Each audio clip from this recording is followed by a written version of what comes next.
DuckTalks is part of Res TV's network of podcasts. Check out res.tv for other great podcasts.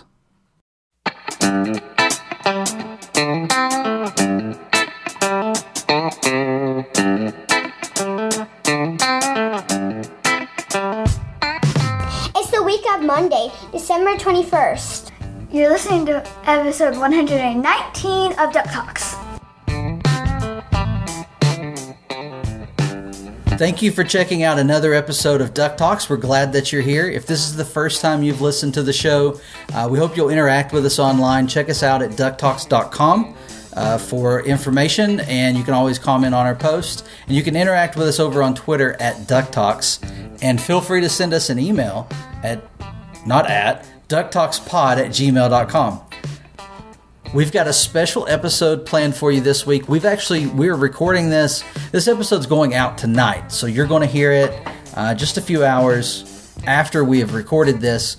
But the interview itself took place last week. Just got a little bit behind with holidays and stuff. You guys know how that is. I really appreciate you all being patient on it getting out, and for everyone who has reached out and asked when it will be out. It's out tonight, so glad you all caught it. So I'm joined tonight by my two daughters. I have Paisley and Lexi. Hi. So I am so glad to be back on the show. It's been a while, cause we haven't had much to do since we have in quarantine. All I really have to do is play with my toys, and yeah, it's glad to be back on the show. As you know, I love DuckTales, so that's why I love DuckTalks. So, Lexi, do you have something to say?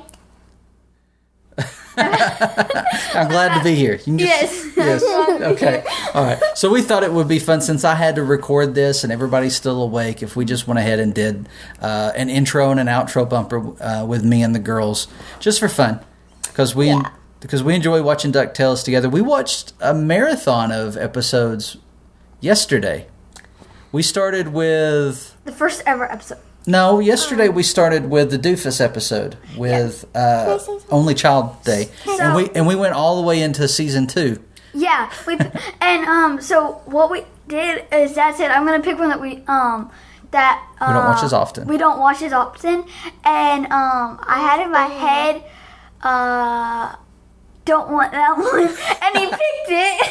But it's such a great episode because it's got Beagle Boys. You got Dewey Tonight. Doofus is probably. Doofus is horrible. Absolutely horrible. Sticky Nickels.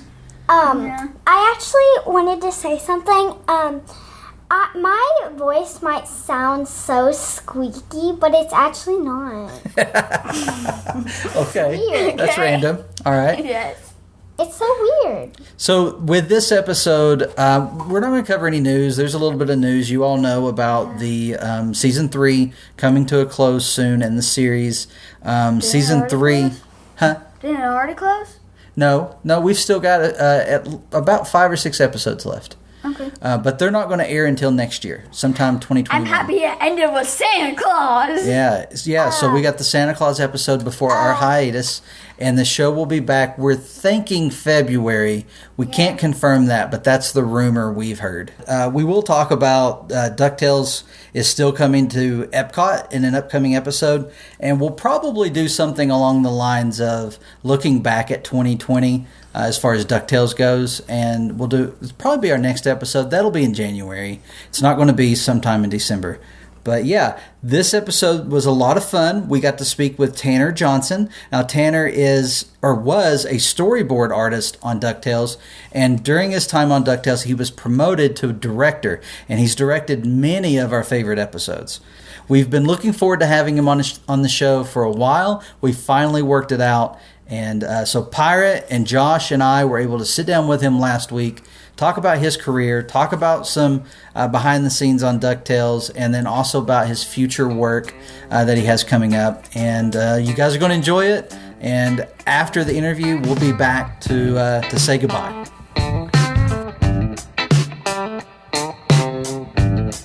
Hey there, Duck fans. Welcome to this special episode of Duck Talks. We're glad that you are with us because we're excited to be on the phone with Tanner Johnson, director on DuckTales. Hey, Tanner, Hello. how's it going? It's going really well. Thanks for having me. You guys have been an awesome force for promoting the show, and just really awesome. And you guys reached out, and I know we've been trying to make this happen for a while, so I'm glad we could finally make it happen. Well, we put it off long enough that we got to where we're trying to experiment a little bit with video, so that you're kind of on the frontier of the podcast again. Oh, no. So that well, works. I'm sorry, I'm the first. So.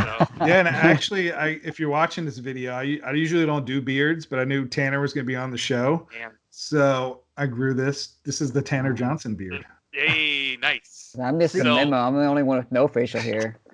No, see, I went the opposite direction. I knew that I would pale in comparison to Tanner's beard, so I just took mine off today. And so this is the low. This is the low beard. I am very much in quarantine beard, quarantine hair. I don't know if you can see.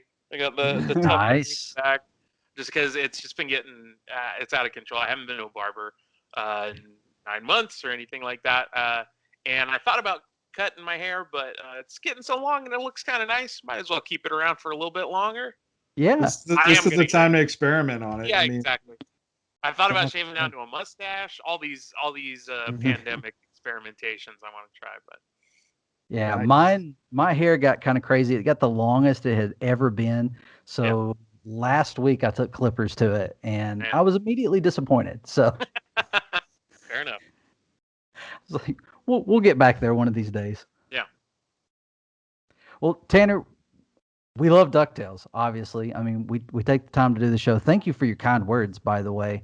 It's really cool that we were around when the show started, because it's something, the original show, something that was very important to us in our childhood. And when we started having kids and got a little bit older and was able to find the show on DVD, it was really cool to share it with our kids. And then to find out that there was a new show coming out, a reboot of DuckTales. We just couldn't stop talking about it. I don't know, we just like chatting about it and talking about it. We were like, we'll just start doing a podcast. We'll just start talking about it online. Yeah. Honestly, one of my favorite things to hear while working on DuckTales, it's my number one favorite thing to hear is when people talk about like, oh, I love watching it with my family. I love when people watch the show, period. But specifically when people say, oh, I love watching it with my family. Our whole family gets together and we watch it. Like that's honestly, that's the joy for me. Because I grew up with like the Jim Henson Muppets, not like pre-Disney purchase, like Jim Henson Muppets. And they really excelled at that, like family entertainment. A lot of stuff is called family entertainment, but it's really kids entertainment. That parents kind of tolerate, as you guys know if you're parents. But true family entertainment is something that I really enjoy making and having a hand in making. Something that adults will appreciate and enjoy and want to share with their children. That's the good stuff. Were you a fan of the old Disney afternoon shows when you found out you were going to work on DuckTales? How excited were you about that? So, yeah, I've been a Disney afternoon. I've been a Disney TV animation fan for a long time. Like I watched Wuzzles Saturday morning when I was a kid. It was Saturday mornings on CBS. It was Wuzzles, and then they added Gummy Bears, and then DuckTales, and then there was like the Disney afternoon. And I would watch that every day when I came home from school. I really got into like Tailspin and Rescue Rangers and Goof Troop, and even when they added what is kind of considered like outliers, like the Aladdin animated series, like I really dug that. I thought that was really cool. Gargoyles, oh my gosh, Gargoyles. So good. Yeah, it was a really good show, and I really liked it. And I remember I would get like goosebumps like hearing the theme song and stuff like that as a kid. It was really awesome. It was a good show. I have a lot of really good kind of positive associations with the Disney Afternoon. I need the theme song, the Disney Afternoon theme song. although now I wouldn't be able to like perform it on the spot. But yeah, it's just, I love the Disney afternoon. It was a big part of my growing up and stuff like that. Just kind of my constant daily exposure to Disney animation. It was really great. As far as like when I found out I was going to work on DuckTales, so I've been friends with Matt Youngberg for a number of years, and we worked together on my first show that I worked on, Ben 10 Omniverse. That was the first show, my first animation job. I was a storyboard artist.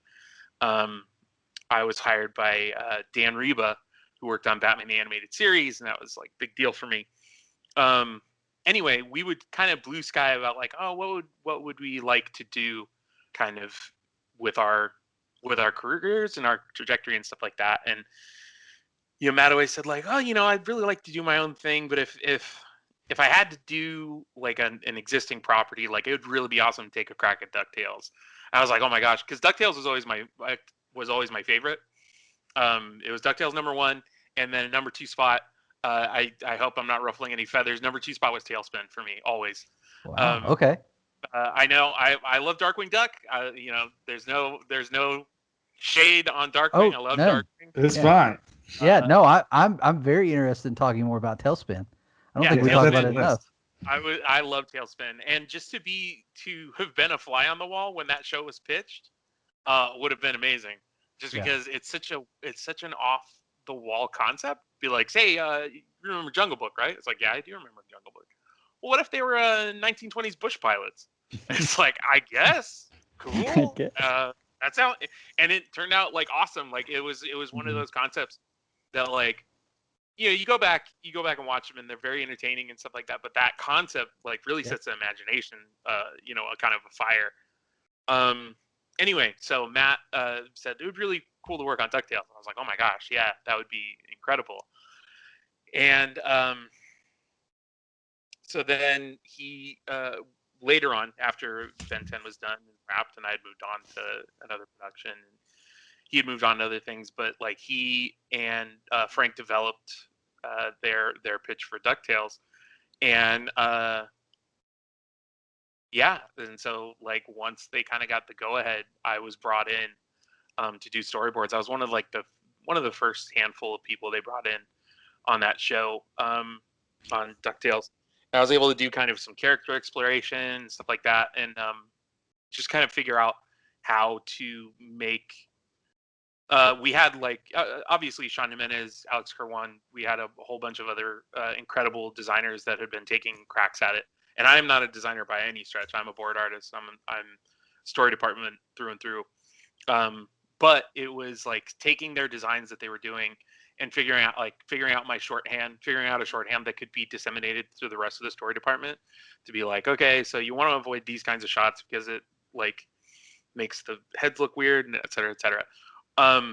Sean Jimenez and everybody else that helped out with the design, they had this incredible packet of like do's and don'ts, and like how to, like, not how to draw them, but just be like, keep this stuff in mind when you're drawing them. Now that was for the animators, for when it was being sent overseas, but it was also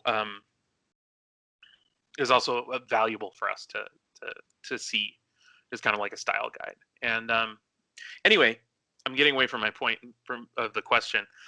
When Matt asked me to come on to DuckTales, it was obviously a dream come true. And to be able to work for Disney Disney was an incredible company, and is an incredible, it's like the largest media conglomerate in the world. So it was kind of cool to be able to work there for a little while. But yeah, it was great.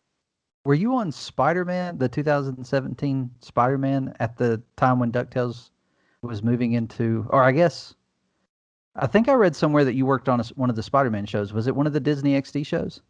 I did some freelance storyboards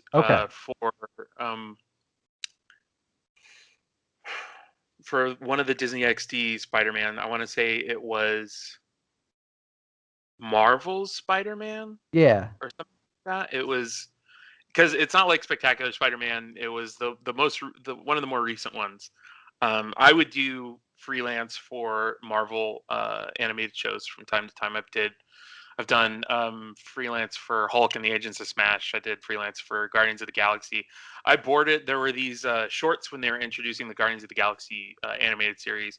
I got to do one of the Star-Lord shorts where he meets Yondu and stuff like that. It was really cool. It was really fun, and I did a couple episodes of Spider-Man.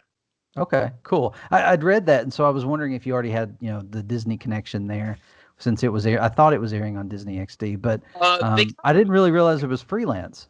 Yeah. So being a working storyboard artist in animation, you take your day job and you do that, and sometimes you have a little bit more.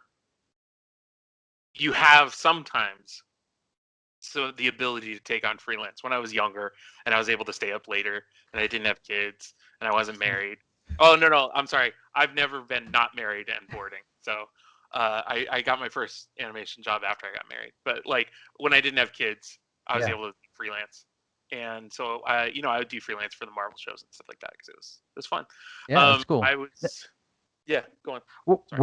Are you a Marvel fan? Marvel or DC fan? Were you into comics? I'm a big comic book fan. I really like comic books. Pretty much my whole life. Like there have been periods where I'm kind of off and on. Yeah. But I love comic books. I still have a pull list at my local shop. House of Secrets in Burbank is a great shop. Nice. Best comic book shop in the world, if you ask me. I still get my comics there, and I like comic books. I grew up. I was more a Marvel kid growing up. Obviously, I have a great affection for a lot of the DC characters. When I got older, I got into stuff. Obviously, Batman is omnipresent. Superman, I loved the movies when I was growing up, and I always loved Superman as a character, and that's really only gotten kind of stronger as I've gotten older. And especially now that I've gotten like older and just kind of, it's easy to kind of slip into cynicism. I find myself gravitating towards characters that are more altruistic, like Superman and Captain America and stuff like that. Oh, definitely. I never read Captain America growing up, but as soon as he was introduced in the cinematic universe, I quickly became a favorite, and I think that's why. Yeah, absolutely. They did a great job. Chris Evans, credit to his performance. He's great. Joe Johnston is one of the big kind of cinematic influences in my career. I love his movies, and they have kind of like a vibe that I really like. And so the first Captain America movie was really good. I really enjoyed it. Yeah. Also, it had an unironic musical number, and it was great, and it was perfect for the movie. And I don't know, my hat's off to him. Like if you would have told me like, hey, they're gonna make a Captain America movie, it's gonna have a musical number, and you're gonna love it, I would have been like, oh, I don't know, but I did. I loved it. Especially after those early movies with the motorcycle and the see-through shield and all that stuff. The helmet. So funny story. Growing up, I would always see that movie, the Captain America one, with J.D. Salinger's kid. I can't remember the name, but like the main actor was J.D. Salinger's son. Yeah. I think I'm getting that right. It's some famous author's son. I want to say J.D. Salinger. Anyway, it was where he fought Red Skull, and Red Skull was Italian, and he had like Anyway, I saw that video in my video store growing up, and I asked my mom all the time because I was such a fiend for like comic book content. I was just be like, hey, can we rent that? Can we rent that? Can we rent that? As a little kid, my mom always said no. And it wasn't until much later that I realized that I think my mom was trying to shield me from like, I don't know. Listen, I haven't made a live action movie. It might be super difficult. Yeah. So I'm not one to judge. But it wasn't exactly what I had envisioned. And I'm wondering if my mom was trying to, save me from the disappointment. So well, and that was the thing before the big, comic book, when everything changed with Batman and Spider-Man and kind of how everything started to grow there from the 80s and 90s into the 2000s. But before that, they weren't what we expected from what we read. They just. But you would watch it and you would still enjoy it. Yeah. We're very much spoiled now. Exactly. There's like a bunch of movies, 20 plus movies of like real solid comic book movies. And before I remember being like, I saw one commercial for Generation X for the TV, the made for TV movie Generation X. I saw one commercial for it and I was like, I stopped everything and I was like, I got to figure out when this is playing. And I caught it when it was playing. Like I was like, I'm canceling. I will be there, Fox, at like 9 o'clock on whatever day to watch this thing. Cause like I was starved I really wanted that content. And now it's crazy because it's just like, that's the number one content now it's just like, oh yeah, comic movies are a no brainer. I wonder if the pendulum swung a little too far, but I don't know. Like now I can afford to be a little more choosy about which comic book movies I see. But back then it was just like anything and everything. Yeah. So tell us a little bit, because I mean, from what we've heard and what we've seen with board artists, kind of like it kind of is like making a comic book. The process there. Tell us a little bit about getting into animation. I mean, obviously you had you were fond of the medium growing up, but what led you to the career in animation? And maybe tell us a little bit about, breaking into it. We have a lot of people who listen to the podcast who want to be animators. So we always like to, have that point of view there. Yeah. Absolutely. So I grew up reading comic books, watching cartoons, watching movies. I love to draw. I never stopped drawing. I definitely ascribe to the whole idea of it's not that you learn to draw, it's that you don't stop drawing, because all kids draw. So I just never stopped drawing, and I really loved, I wanted to be a comic book artist really bad. Like I very much wanted to be a comic book artist. And in fact, like on my wife and my first date, we were talking about like my ambitions in life, and I said, "Oh yeah, I'd like to be a comic book artist."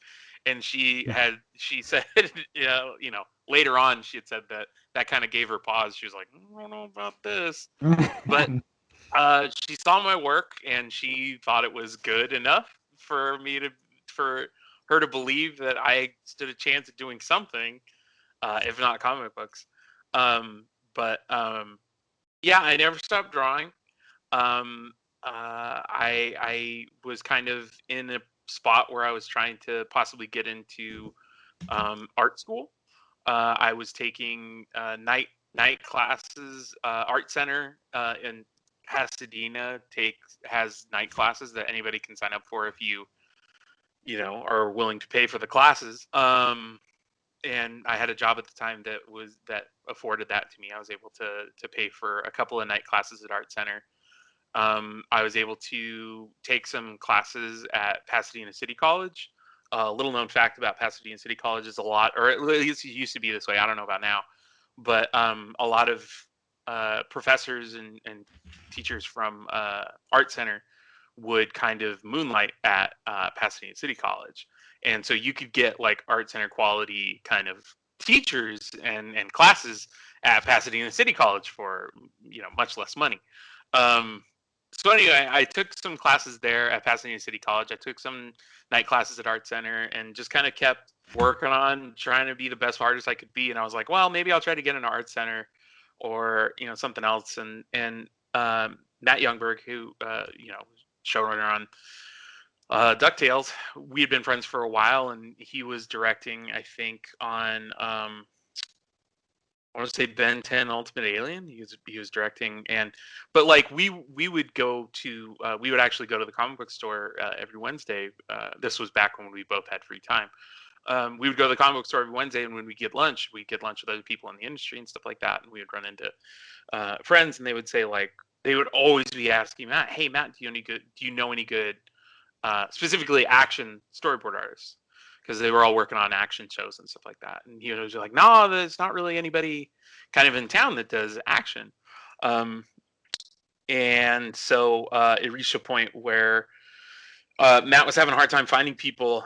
And so he decided he was going to teach a class. He was going to kind of teach a class on how to do action storyboards. And he was like, "Do you want to take my class?" I said, "Absolutely, sure. Of course. That sounds awesome." And the second I started doing storyboards, I was like, "Oh, this is what I want to do." This is like, it's rare to do something where you find like your calling, and I firmly believe that once I started doing that, I was like, oh man, this is it for me.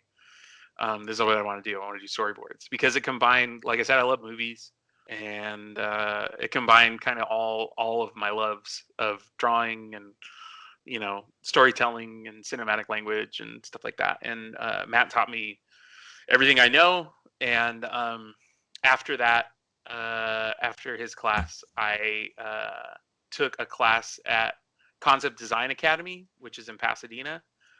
They have like workshops and night classes and just these really great kind of classes. I took Jay Leva's cinematic storyboarding class, which was a great kind of, like, Matt laid a really awesome foundation for me, and Jay Leva's class helped kind of build off of that foundation, and kind of gave me a couple other tools in my toolbox, and mostly gave me homework. That was the best thing, is he gave us 1 page of script a week that we had to storyboard. And so by the time I was done with the class, I had a decent portfolio nice. that I was able to show around. Like, and then so then later on, so I had my portfolio. I'd learned how to storyboard, and basically I found out that there was going to be a storyboard apprentice program at Cartoon Network for Ben 10 Omniverse, and so I submitted my work there. And Dan Reba, again from animation legend from Batman the Animated Series, saw my work and saw that there was potential there, and so offered me a job as a storyboard apprentice, working under him for a season on Ben 10 Omniverse. And after that first season, I was then promoted to full-fledged storyboard artist, and so I was on Ben 10 Omniverse from the first episode to the last episode. It was awesome. Oh, that's cool. So that was my first animation job. First animation job. And so do you still have a comic in mind that you would like to do one day? Is that something that has animation like filled that void and you don't have it anymore? Or? No, very much. I actually did an issue that's coming up for this comic called Nightmare Pro Wrestling. So it's a web comic that then will be released. I don't know the exact like release plan, so I shouldn't like overcommit to what they're gonna do. But I know for sure like a page is gonna be released like once a week. Because I don't know if you guys know this about me. I also love pro wrestling. Oh, you guys saw Rumble to Ragnarok? We know that. Oh, yeah, we did. And some of your tweets. Yeah, exactly. So yeah, I did an issue for that. I've got a comic in mind. I have friends that work in the comic book industry, and they kind of hector me about it every now and then. They're just like, "You should do one." But it's weird because like storyboards, by their nature, you're not supposed to dwell on them too long. You're not supposed to like stop and look at them for too long. They're just supposed to kind of communicate the story, and you move on. You cycle through, kind of get a sense of the motion, sense of the story, sense of the staging composition. But you're really not supposed to sit there and like analyze each storyboard panel. Whereas comic books, like you can read them at your leisure, and you can kind of dwell on on like a single image, and I don't know, it's intimidating. I draw for ease of communication and quick communication. So we'll see. I'm sure I'll do one soon. Okay. Your storyboards that immediately got my attention that I loved was the Glomgold alternate version of the story where he met Goldie. Yeah. Right. So yeah. I was told we were doing a Liechtenstein thing, because we were trying to think like what would his like. So we had the vision of Scrooge's flashbacks would be in this beautiful Barksian painting style. What would Glomgold's style be? And we were like, oh, like Liechtenstein paintings. And so I did those, and everybody was crying in every panel because for high drama of Liechtenstein stuff. And it was funny thing is Glomgold's vision of himself. I was like, okay, so Glomgold has got to envision himself as like the inverse of himself, or like I had to actually kind of figure out how he saw himself. And so I drew him with this beautiful pompadour, and his beard was just magnificent. He was tall and kind of like burly and stuff like that. And somebody pointed out that I had inadvertently drawn myself. I'm not trying to brag, but just like I have a decent head of hair and I have a beard, and so we were talking about like, oh, everybody should have like, we should put ourselves in as like incidental characters. And so he said, well, Tanner already did himself as Glomgold's vision of himself. Unintentional. It was unintentional. So. As soon as I saw that, I just cracked up laughing, and I had to like, did you see that? That was hysterical. And I just envisioned, I was like, man, and when I found out you're the one that were storyboarded that scene, I was like, man, Tanner probably has that picture on his wall. Like, I'd blow that up and frame that, because that's how beautiful that shot was. Thank you very much. I appreciate that. It's always nice to hear that people like what you do. Oh, it was great. Oh, for sure. It was great. So what about some shows that have influenced you? Like, so you decided to get into animation when it was kind of introduced to you, you found that you loved it. What did you go back to? Is there anything that you could say has been an influence on your career? So it wasn't so much as like once I realized I wanted to do animation that I went back to animation. It's just animation has been a constant presence in my life, and I've always loved animation.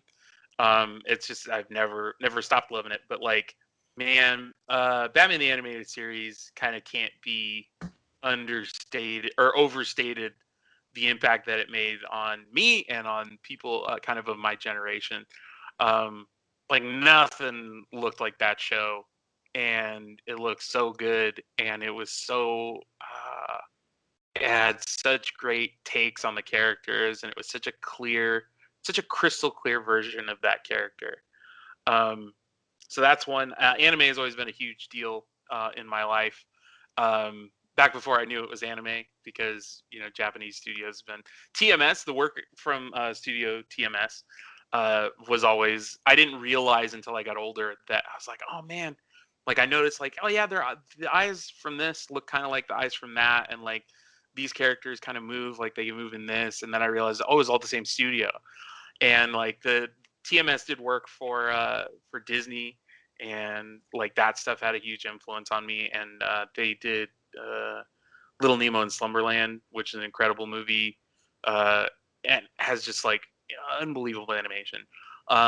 As I got older, I got into like the hard stuff on anime. Like I caught Vampire Hunter D at like 3 a.m. on cable one time. I was like 13 years old, which is definitely like the perfect situation to get introduced to Vampire Hunter D. Like I just like, and then so I kind of, I wasn't even 13. I think I was younger than that. Anyway, it was great circumstances, and then I saw Akira, and just like anime was a big deal. Yeah, I loved anime. I still remember my computer science teacher, Mr. Kim, loaned me Castle of Cagliostro, Lupin the Third, Castle of Cagliostro, and changed my life, because I was just like, I saw that opening chase scene, and I was just like, this is the coolest thing I've ever seen. Still to this day, it's probably like easily my top 3 animated sequences that I've ever seen. That opening car chase in Castle of Cagliostro, and it's such a great kind of distillation of what I want to do and what I try to do in my work. Just kind of like that tone of like, there are genuine stakes, but it's also super fun and action packed, and just like it's everything I strive to do. And that's kind of that unattainable goal, is doing something that kind of can reach that. But then Mr. Kim also he also loaned me the first, I want to say like the first 3 or 4 episodes of Neon Genesis Evangelion, and it blew my mind, and just kind of like, oh my gosh, this is amazing. So anime obviously is a big influence on me. But also, I loved the Disney stuff too. I loved all the Disney Renaissance, all the Disney classics. I had younger siblings, so of course I saw, I would rewatch all of these Disney movies over and over and over again, because that's what they were watching. So I don't know. I kind of pride myself on kind of watching everything, but I those were the big ones that stuck out in my mind. Is like Batman the Animated Series and the Bruce Timm series, and Superman the Animated Series is great.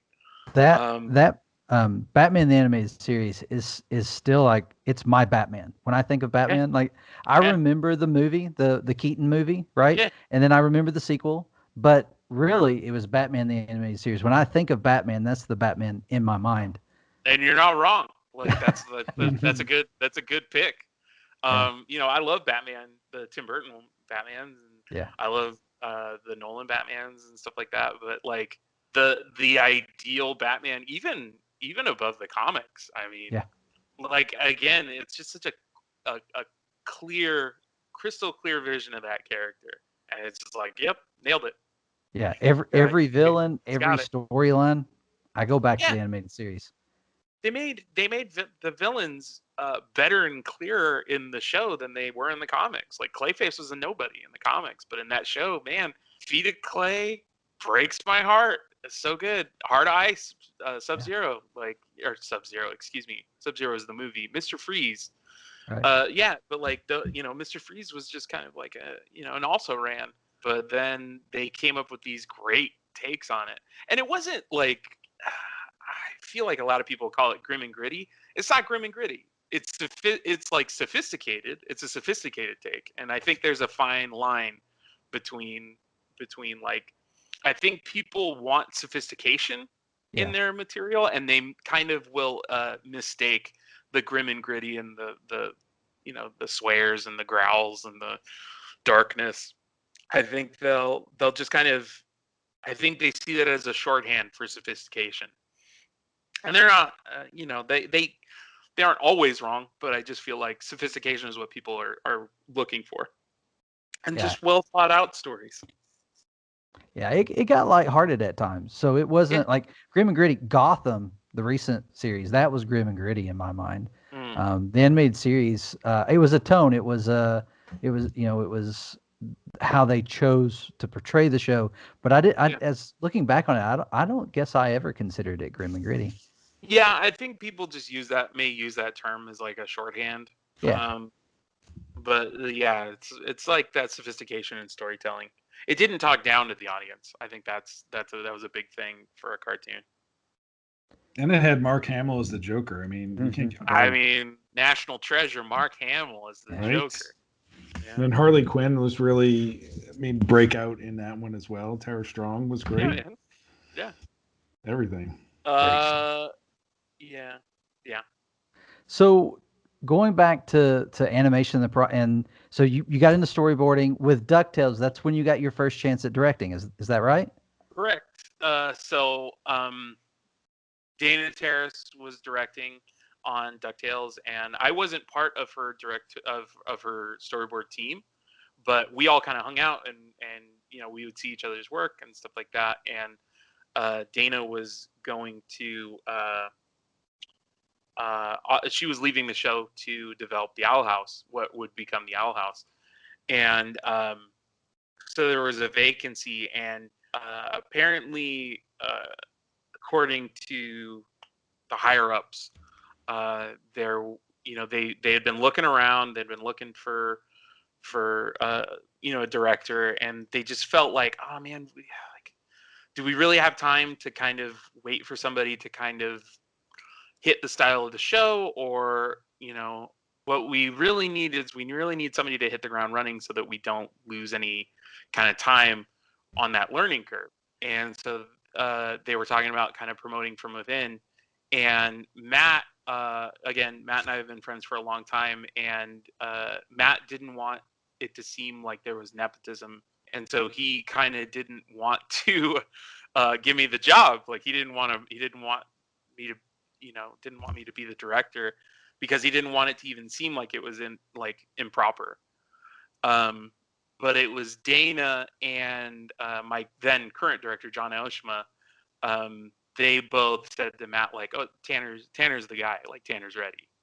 And so I really owe Dana a big thank you. And I've told her thank you, obviously. But just like I owe her a big thank you for kind of acknowledging that I was ready, and that was all kind of Matt and Frank needed to know. I got the promotion, and so from the Confidential Case Files of Agent 22 was my first episode that I directed. Yeah, and I don't know if you know this from the numbers, but we kind of studied up on it. 18 director credits for you up to the current episode. So, hey, nice. And we're hoping, from just listening to you, we're hoping that Tailspin episode has your name on it. Yeah, I don't know what I you're would talking imagine you fought for that one. about. I don't know what you're talking. I don't know, guys. You guys just have to watch. You guys have to watch. I think we'll watch it. Yeah. Keep an eye on the credit. So, not talking about future episodes, but on past episodes, how was that decided? I mean, did the writers have an idea of who they wanted to direct them, or were the scripts kind of thrown out there and the directors? I mean, because it's a big team. How did that happen? So if I'm recalling correctly, and if I'm wrong, please forgive me. But like, Frank is an incredible story editor, and Matt is an incredible showrunner, and both of them kind of form this great unit. And so they would, I believe they would kind of take a look at where they wanted the season to go, what kind of episodes they wanted to do, and then they would kind of cast according to the strengths of the directors and according to the strengths of the writers. And so like the episodes you're seeing, are it's like the best possible writer for that episode and the best possible director for that episode, because they take that into account. Like it's not just a matter of like rotation. It is a rotation, but they plan for it. Right, and it's evident in the show. You can really tell, like Jormungandr, that episode. I mean, it was perfect for you with your interest and your storytelling. And you were talking earlier about the boards and anime and the fighting and everything. It's all, that episode is just perfect. It's just like it's just a little love letter to the things that you like. And I know it's not just you. Obviously, many other people are involved. And like I can't say enough about the talent of the crew on DuckTales. I cannot take any sole credit for anything on that show, but just like the whole show is so just like crammed with passionate, talented people who are great at their jobs. I firmly believe that either of the other directors would have done a great job on Rommel for Ragnarok. Just like I would have loved to have taken a crack at Astro Boy, but Jason and his team were just the perfect people for that episode, and they killed it. It was incredible. And it's just like, but the team is the crew was so stacked that you could have swapped anybody and it still would have been good. So yeah. So are you a James Bond fan? Case Files for Agent 22. That was a good episode. I do like James Bond movies. I have the Blu-ray box set that came out like a few years ago. I do like the James Bond movies. Thunderball is one of my favorites. For Much With Love is one of my favorites. Casino Royale is the best one ever made. Like, there are good ones, and there are good-looking ones, and there are funny ones and silly ones and stuff. But like, Casino Royale is aces. It's just perfect. But yeah, I'm a James Bond fan. We drew from a lot of influences on that, though. Yeah. It wasn't just James Bond. We drew from the Avengers. We drew from The Prisoner. We drew from a lot of stuff. And props to Christian Megalis for just like his incredible script on that episode. Yeah, and you incorporated the gummy bears too. I know when we first saw the trailer, the preview for that, we're like, the gummy bears are on DuckTales. This is great. Yeah, Disney Afternooniverse, man. Yeah, that was one of the. I don't want to say it was the first, but it was one of the first kind of seedlings of the this is all connected Disney Afternooniverse. Yeah, it was very cool. It blew our minds. Yeah.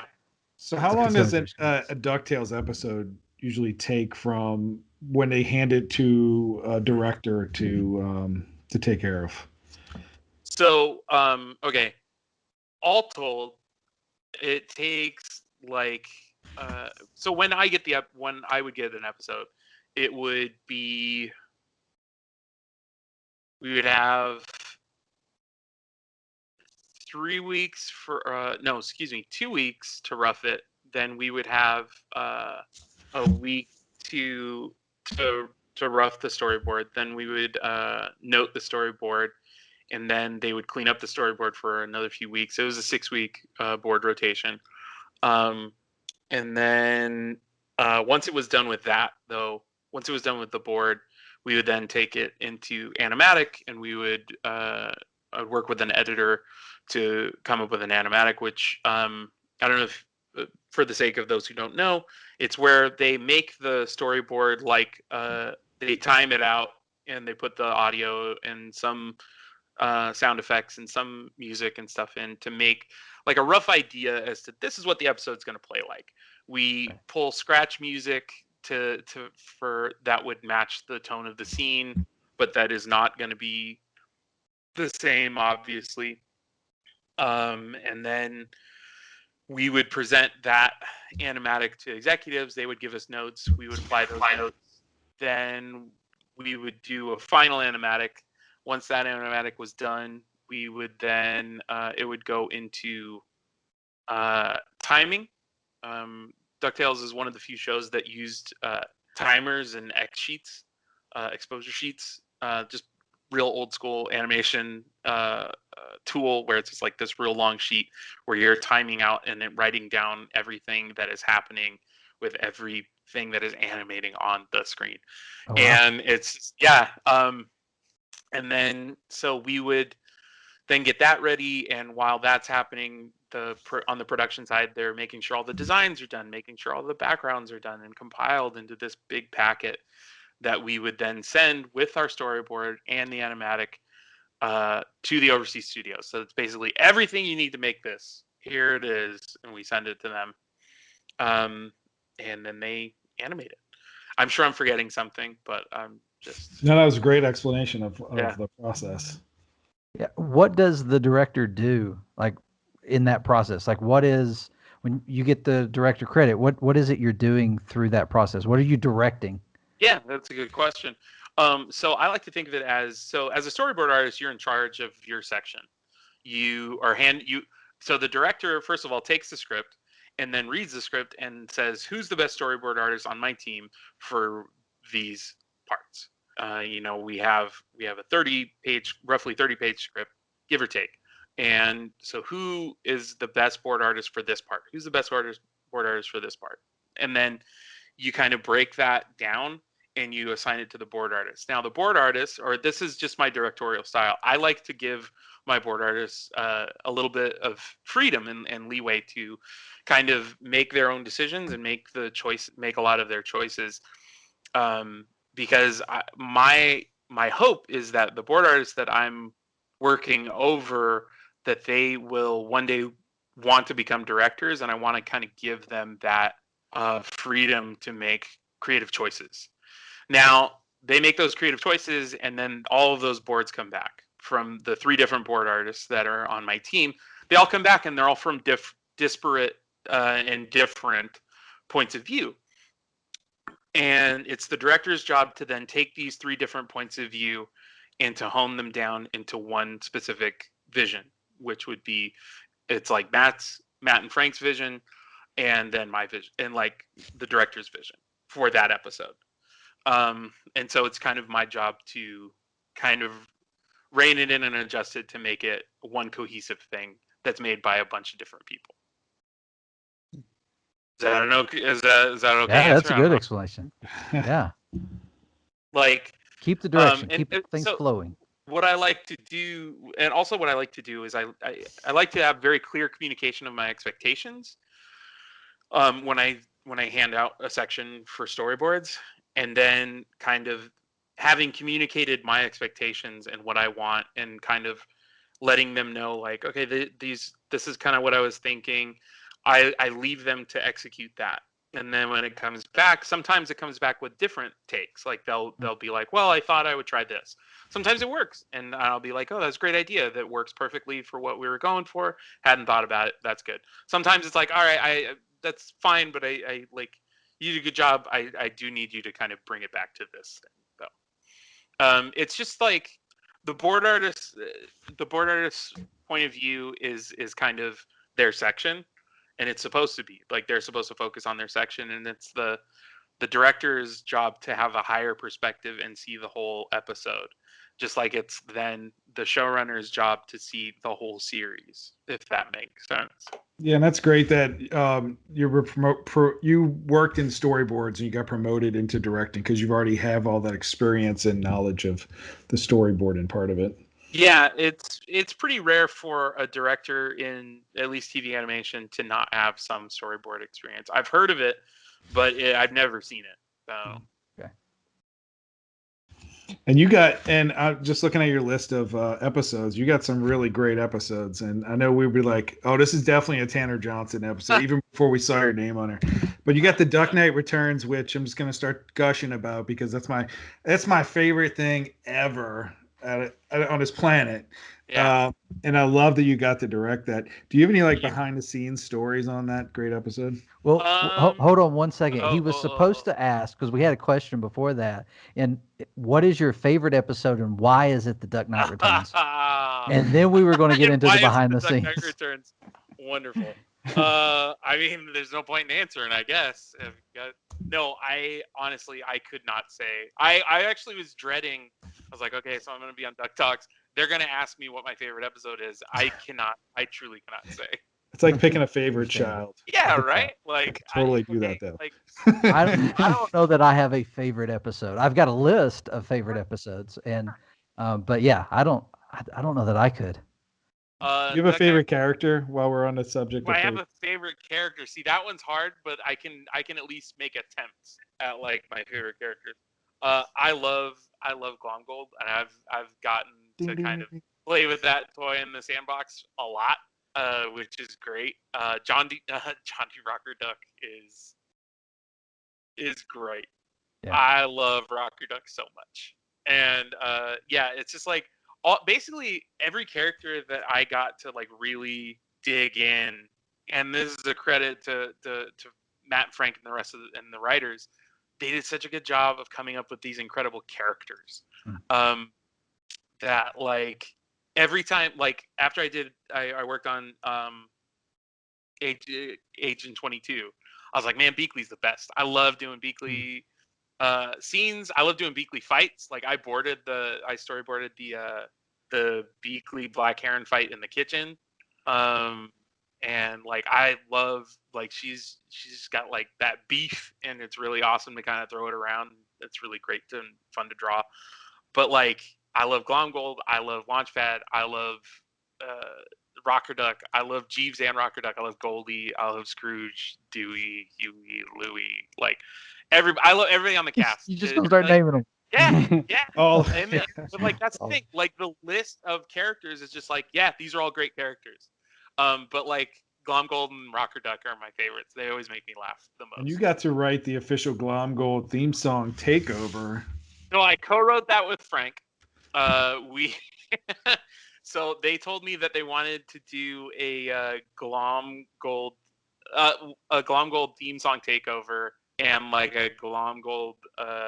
They were gonna do Glomtales, and I was like, great, that's awesome. And they're like so for the theme takeover, they wanted me to Frank and I decided we would co-write the song, and then I was gonna board and direct the thing, and it's just like you can't go wrong with Glomgold. Like he is such a perfect character that like there are truly almost no bad ideas when you're doing something, because it's just gonna make it seem like, even if it's bad, it's like, it's Glomgold, who cares? You know? So it was really an incredible opportunity to do that. I was also able to kind of write the bumpers on the Glomgold theme song takeover, or the theme song, Disney theme song takeover.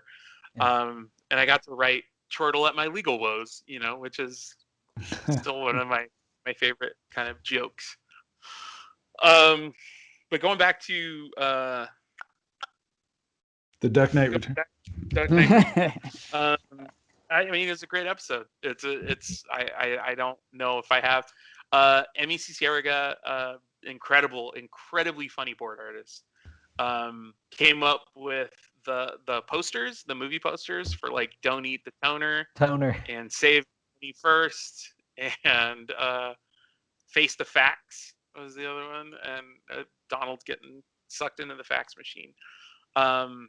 One of my favorite bits that she did was man, there were so many good jokes in that that she added, like where Launchpad is climbing up he's scaling into the studios and he sees the Scrooge McDuck sign, and out of shame he covers the eyes as it breaks in. It was really good.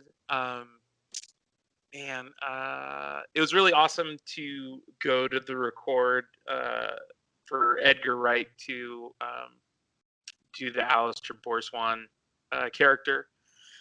Trying to think of any possible behind the scenes anything. What about Tad's cameo? How did that come about?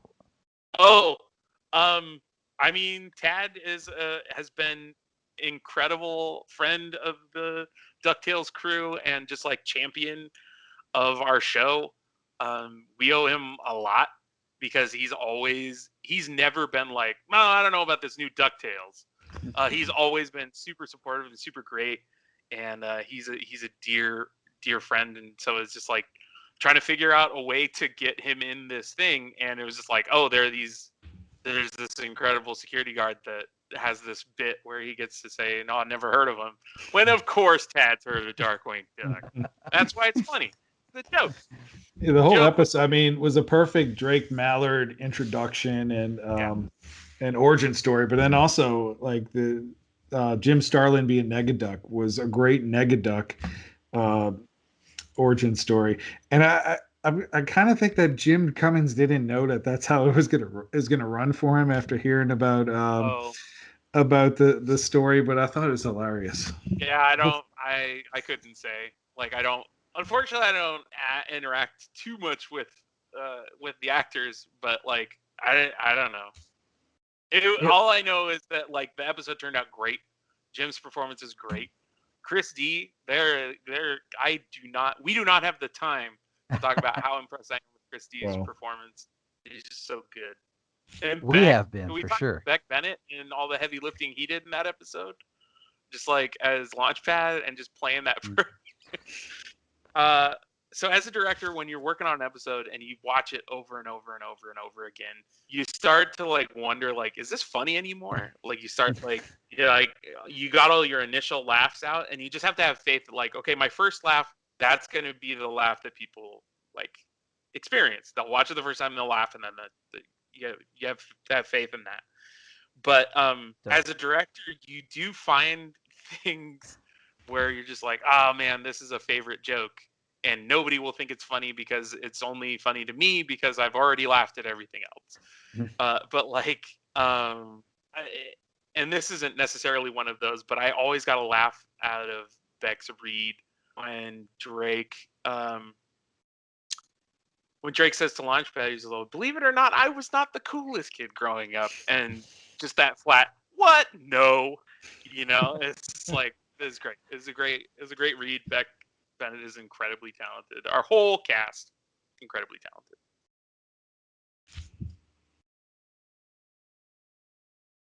Josh is like, oh no. Josh, you got a question about Duck Knight Returns? Well, yeah.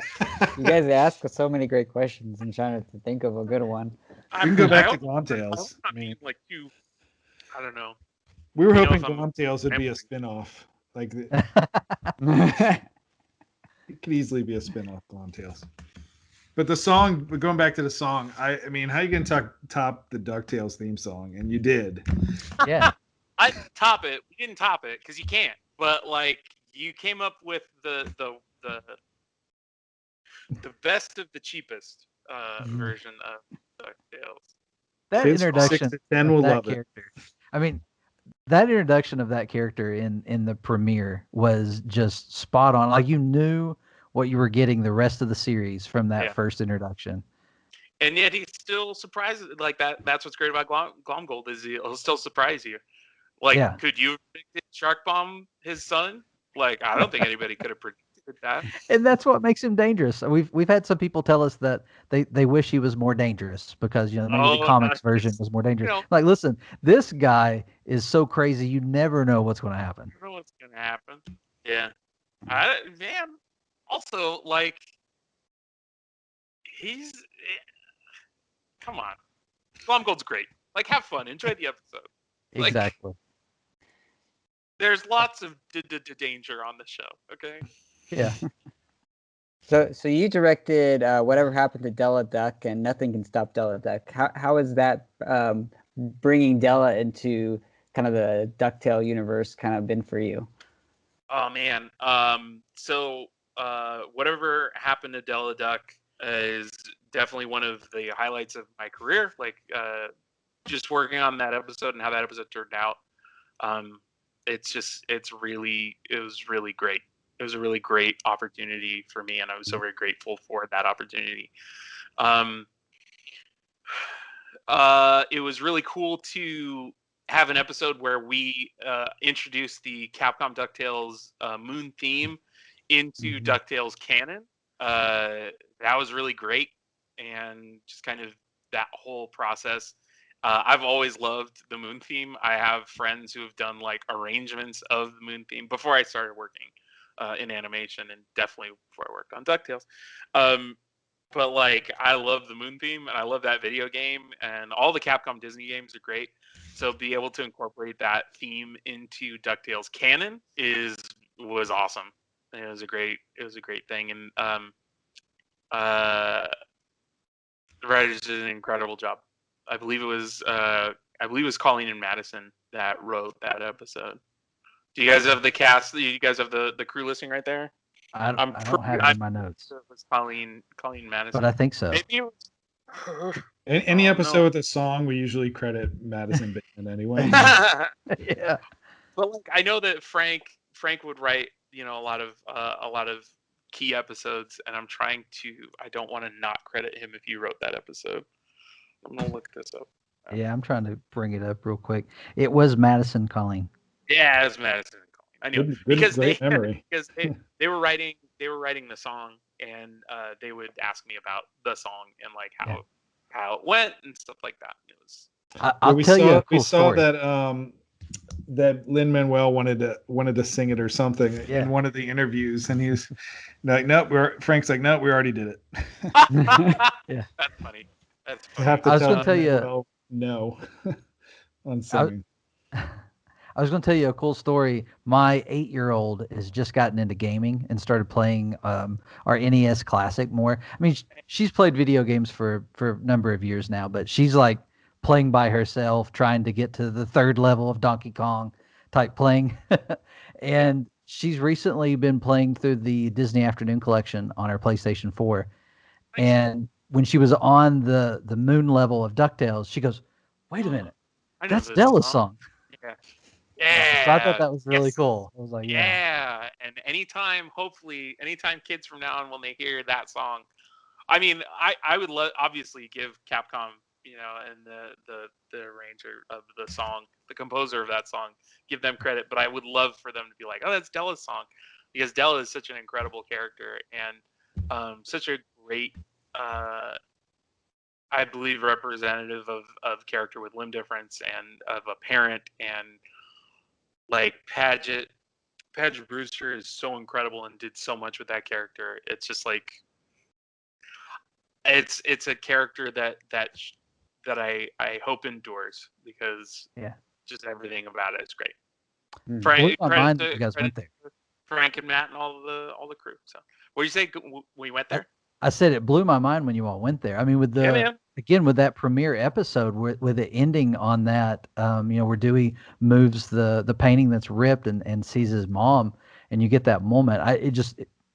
It blew us away. I remember my kids, because they knew Huey, Dewey, and Louie, and they knew Uncle Donald, Huey, Dewey, and Louie, and Uncle Scrooge, but their mom. Wait a minute, and it was just it was a great thing that the show has done to set it apart from the original, which is one of the things we like. We talk about it a lot in our podcast and on the website, that we enjoy when the show references what came before. Those are always fun, but it's where the show breaks away that I feel like it really finds its stride and becomes really top tier entertainment.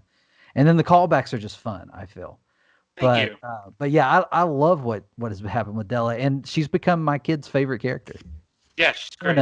Dewey and Della. I mean, again, you can't pick one. You can't pick one as your favorite. You can say like, oh yeah, I love that one, or what in that episode is your favorite. But yeah, no, Della's fantastic, and yeah, it would. And the other thing was working on Nothing Can Stop Della Duck.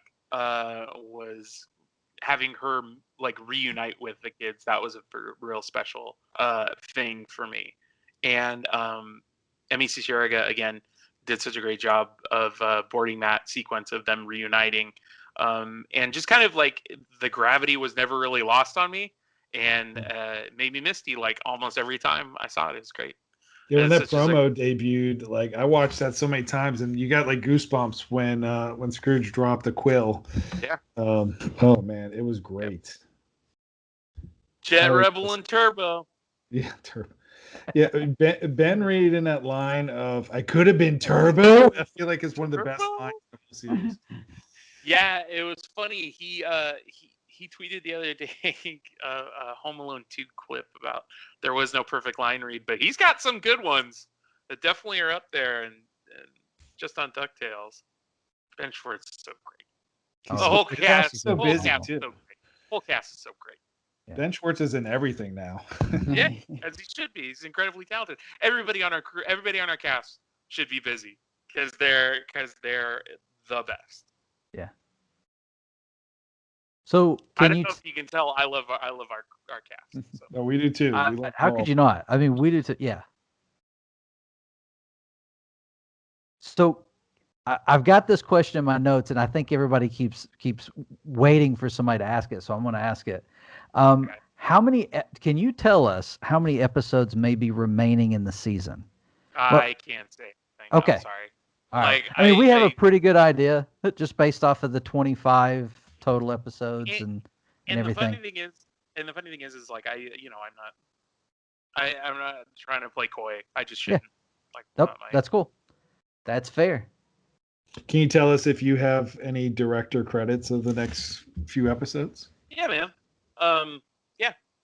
Okay. Cool. The answer is yes. Good. Okay. Now, and we know that there's a lot of secrecy on the show and as it comes out, and I mean, we're not going to try to trick you or convince you to tell us anything, but you can kind of tell us how the show ends if you want to. By winking. No spoilers here. No, I'm joking.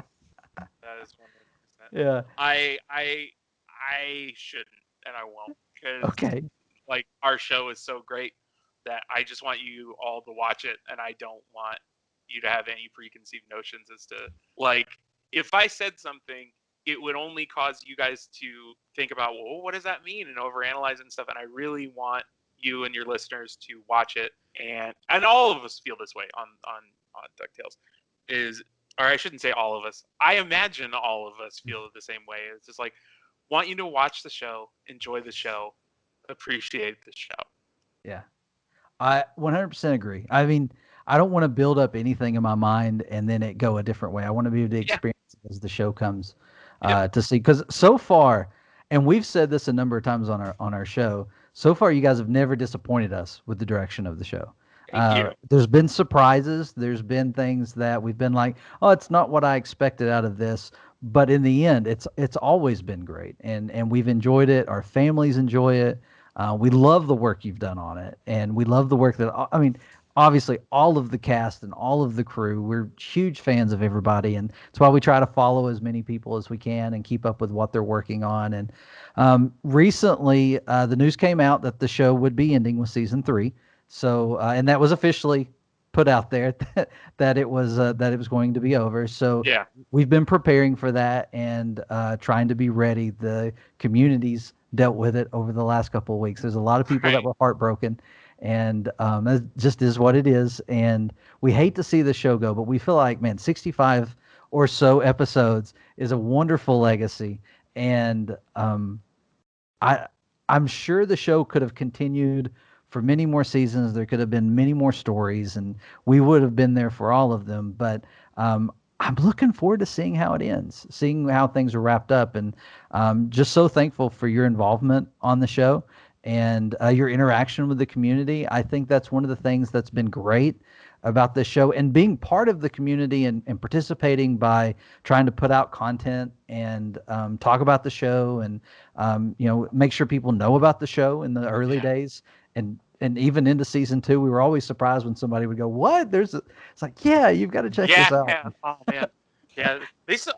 My favorite is when people were like, "Oh, what do you work on?" I was like, "Oh, I work on DuckTales." Are they still making that?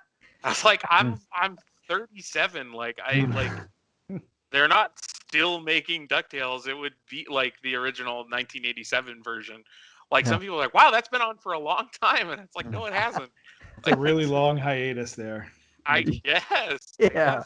It's like, yeah, everybody knows that the Simpsons ain't got nothing on DuckTales when it comes to duration of like number of seasons. No, awesome. it's just a funny thing. But yeah, like I can't. If I sound like a broken record, I apologize. But our cast our crew, also our cast, but like our cast and crew are so passionate, and so they clearly love working on this show and working with this material that we just want to let everybody know about the show. Like watch the show, enjoy the show, tell your friends about the show, tell your kids about the show. Yeah, the crew posters that were coming out most episodes have always been fun. I loved doing those. I fell off because they're a lot of work, and I have actual work that I have to do. Also, I want to take a minute just real quick. There's the charity, the auctions happening right now. If you guys would plug that, I noticed you guys did on Twitter, and I really appreciate that.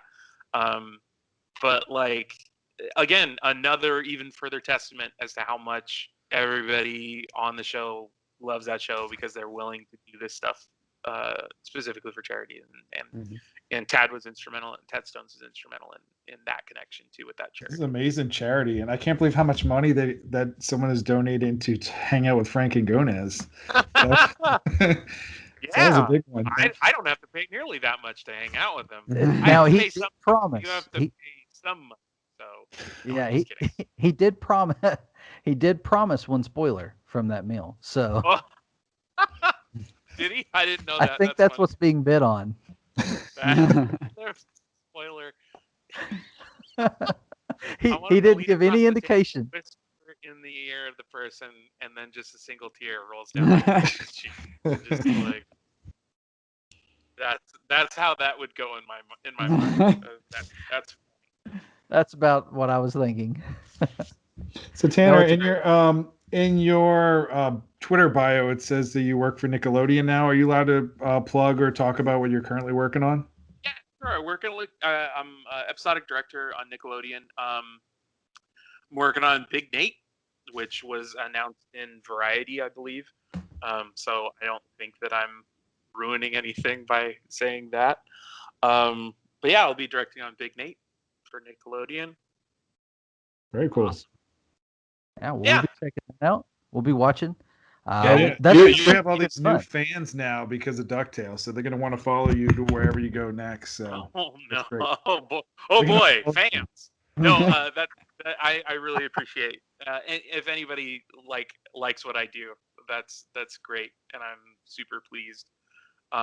Yeah, I'm definitely going to be bringing my skill set to that show. So, nice. Tune in.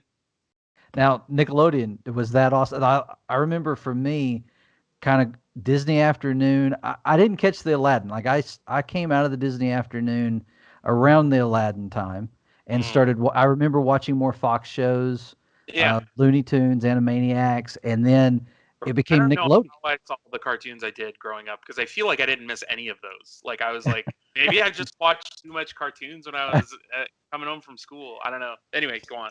Yeah, I didn't hear you say Mighty Ducks in your list of. Yeah, Mighty Ducks. Yeah, I watched Mighty. Yeah, Mighty Ducks was a good one. But I remember like Nicktoons when that started with Doug and they kind of went all in on animation and of course now huge animation studio. Really cool. Did you have a lot of Nickelodeon shows that you were watching? I mean, I'm sure they were. I watched all of them. Like I watched again. I I watched a lot of TV.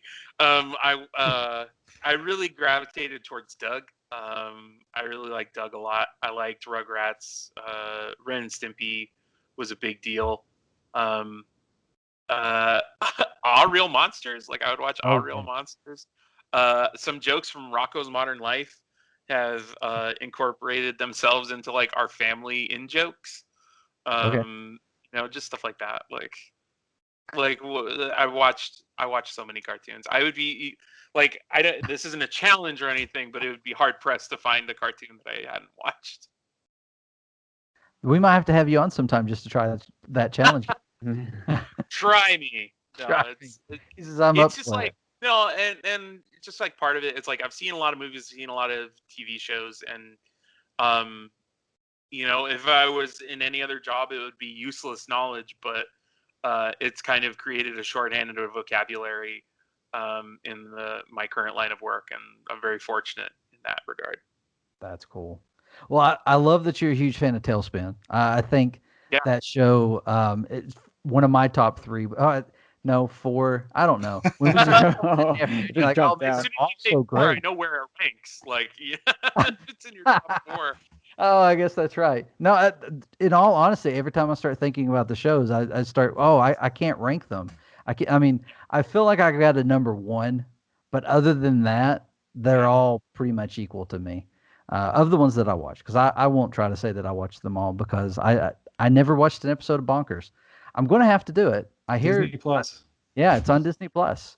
But yeah, so Plus, including your beloved Mighty Ducks, also on Disney Plus. Yeah, I binge watched Mighty Ducks and Gargoyles. I think that was one of the first stuff I watched on Disney Plus. Yeah, and then the Mighty Ducks just kind of just ended, and you didn't know nothing. It's like, what happened? What happened to the Ducks? I thought they were going to go back to Puck World. Imagine if we got that story. This is a family show. We can't say Puck World. Don't. Spoiler alert, they don't go back to Puck World. Oh, no. No, I love Tailspin. Tailspin was always a favorite of mine. I loved the kind of, just the adventure element. And I never really saw it as a particular era. Like, but yeah, I don't know. I love that show. It surprised me once I started catching up on the internet discourse around Tailspin that it was a time, it was set in a specific time. I didn't realize it as a kid. Yeah, neither did I. Yeah, I didn't realize it as a kid. I loved the aesthetic.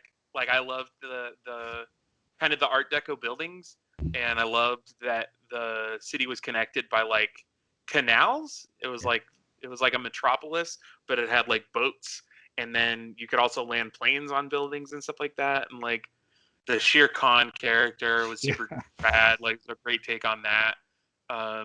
Yeah. So let me see if I can ask this one, because early on, I was huge proponent of Shere Khan's got to be in DuckTales. Like, to have him as a villain in the DuckTales series just blew my mind. Was that ever something that was tossed out there? Can you say? I couldn't. Not that I'm not saying I couldn't say. Like, you don't know. If that ever was brought up, like, I wasn't privy to the conversation. But I also shouldn't rule him out as a villain. Oh, you know what? I'm gonna pull that out. Never mind. That's out of the podcast. I'm expecting a statue somewhere. Yeah. I guess. All right. So now we're having trouble having a conversation without getting into spoiler areas. Yeah, like, it's tough because I think we had scheduled this, and then all the hullabaloo about the end of the series kind of came out, I was like, oh man, I know you guys are gonna want to talk about it, but I unfortunately we're definitely not able to talk about it like at all. We're friends of the DT crew where we don't want any bad publicity or anything to happen. So we're definitely champions of, like Ted Stones, of making sure everybody looks good and the right information's out there. We don't want to spoil stuff. Yeah, we're pissed off too when that happened. And the family friendly part. This is out of the podcast. We had found out about it a little bit ahead of time. It just kind of got wind of it, and so we were preparing for it and dealing with it, but we didn't put it out there because we figured once the advertising for the end of the season came up, it would be out there. But we were trying to shift the conversation because only a week before I had doubled down and was like, there's absolutely no way it's ending. It's, they've got so many stories. You look at and I just went on and on and on. And then something kind of caught our eye and we were like, oh, wait a minute, it's over. And so we tried to start steering the conversation to preparing for maybe it is, maybe it won't continue. So we were recording our last episode when the news got out there, and we that thing's a disaster. Was it like live on the air? You guys are like, oh, we're getting breaking news. Oh no, because we were so angry about it, about how it got out there, that I ended up having to cut. It's one of our shorter episodes because I cut so much out of it. But yeah, we don't want to do that, and we won't, because we've never considered ourselves like. I told someone this week, we're not journalists. We're not trying to get a scoop. We're fans, and we just want to participate in the conversation and prop up the show and do what we can to help others find it and enjoy it. So, but and that's what's appreciated. And to DuckTales fans' credit, they've always been really great, really positive, very understanding of boundaries and kind of like all that, and it's always been very very much appreciated. Really great fans. Absolutely. I don't know, you guys are plugged in more with the DT fandom. Like, have you found that like the DT fans are generally pretty all right? So speaking of, we got a fan question here. Oh boy. What is your favorite DuckTales podcast? What is your favorite DuckTales ship?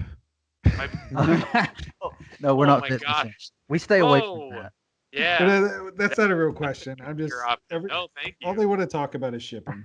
That's all they the whole fandom's pretty obsessed with shipping. That's my favorite ship. I don't.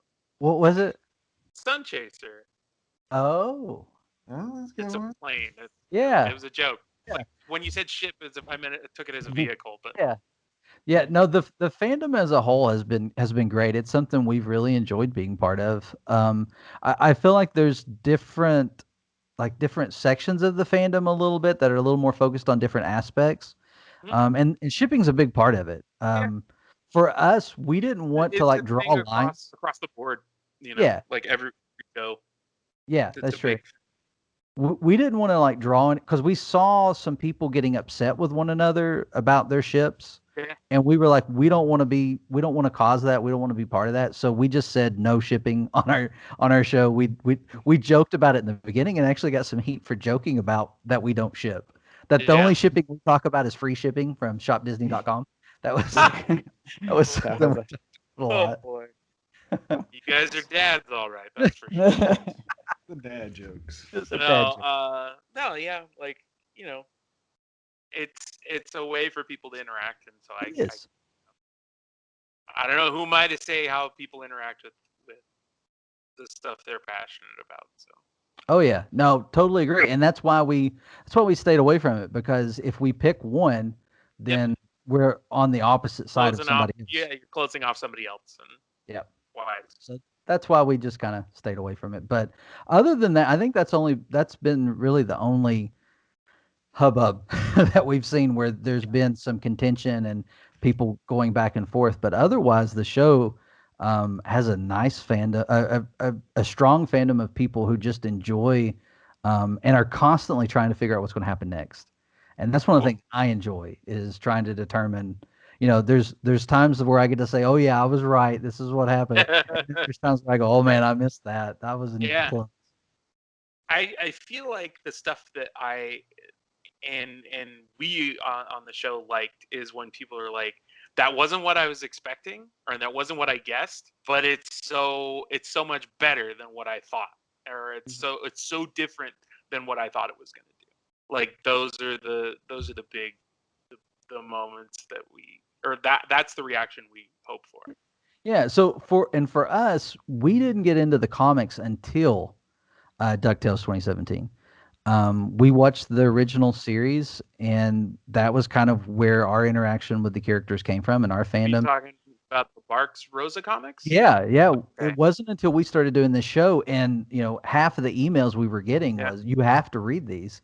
Yeah. And so we've started reading them, and we love them. We're huge fans of Rosa and Barks now. And it's funny though, because I think we've got a different appreciation for what you all have done. Where you guys, like with with the comics, you had Scrooge who separated from his sisters, or his sisters left him because of his attitude and everything, and so he went a long time without them. And then Donald comes into his life later, and then with Huey, Dewey, and Louie, and then the way you guys did that differently, where Donald and Della actually grew up with Scrooge. And then, then you have the falling out later. I loved it. I thought it was a great twist. And then, of course, using the original letter from, Donald and Angel, niece, and nephew. Yeah. I mean, credit to the writing team. When it comes to all that stuff, they did copious amounts of research. That same level of research wasn't necessarily required of the story department, of like the board artists and stuff, but the writers were great to let us know, like, oh, this is like a reference to the thing, and then the story department would, or the board artists or the director or whatever would then probably go look it up and read it and stuff like that. But I had read the not like religiously. I was more like DuckTales, the animated series. That was my point of entry. But like, I had a subscription to Disney Adventures and had all those comics, like those digest comics, and how great they were. And that kind of served as a springboard for me getting into the Barks and Rosa, Uncle Scrooge and Donald comics and stuff like that. A lot of those are being republished coming up. Yeah, Fantagraphics. I was gonna say I have Life and Times and a bunch of other stuff over in my bookshelf right now. Awesome. Yeah, the Disney Adventures is being republished by Fantagraphics. They're republishing Disney Adventures? Excuse me? Oh my gosh. Well, we'll send you a link to a blog. Wait, are they just doing the comics though? Yeah. Yeah. Okay, all right. I wanted here are the video games coming out this week or this month. Yeah. Cool. Oh no, that's cool. There's a lot of great comics work that is I'm glad that it's not going to be lost to time. I'm glad they found them and they're going to be publishing them. That's great. Fantagraphics has been doing a great job with that. But Tanner, thanks for coming on the show and chatting with us. It's great insight into the show and its creation and all the work that goes into it. I think it allows us to appreciate the show even more, to learn more about the behind the scenes and to learn more about the people involved. So it was great chatting with you and learning about your career in animation. Thank you. Thanks for having me. Keep on watching the show. Absolutely. Can't wait for it to come back.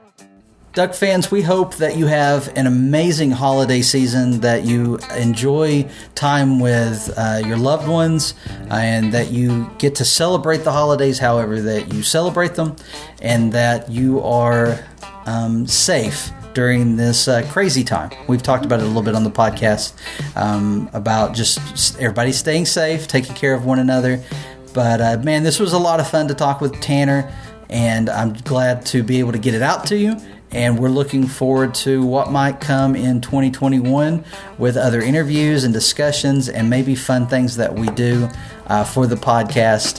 Thank you. Girls, is there anything that you would like to say before we sign off? I will. Okay. If this ends up on YouTube, click that subscribe button. on the animated that created our pictures, that created DuckTales pictures. She made us sing the pictures that was with us and Della and Dewey. Yeah. You're talking about Kion. Yeah. Yeah. For our birthdays. Yeah, and I've shared those. I've not shared Lexi's yet because I've not done it yet. But we just got it in. But I did share your image. If you want us to be on DuckTales, click that subscribe button. Oh my goodness, Hazel. They are done with future episodes. I'm telling you, you're not going to make it on DuckTales. I am. What were you going to say, Lexi? Happy holidays. Happy holidays. And Happy New Year. And Happy New Yes. Year. We'll be back sometime in January. We look forward to it.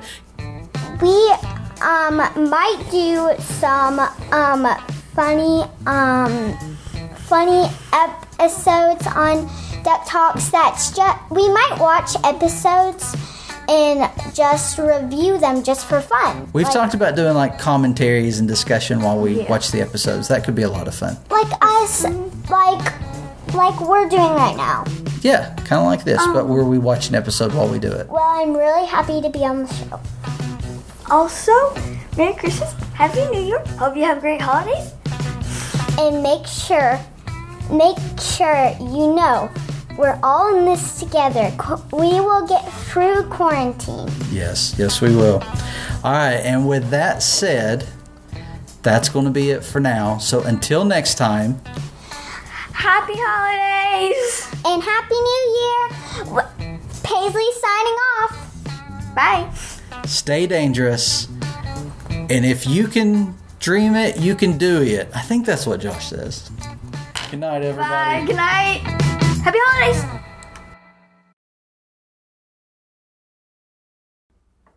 Have a holly jolly Christmas. It's the best time of the year. Oh, by golly, have a holly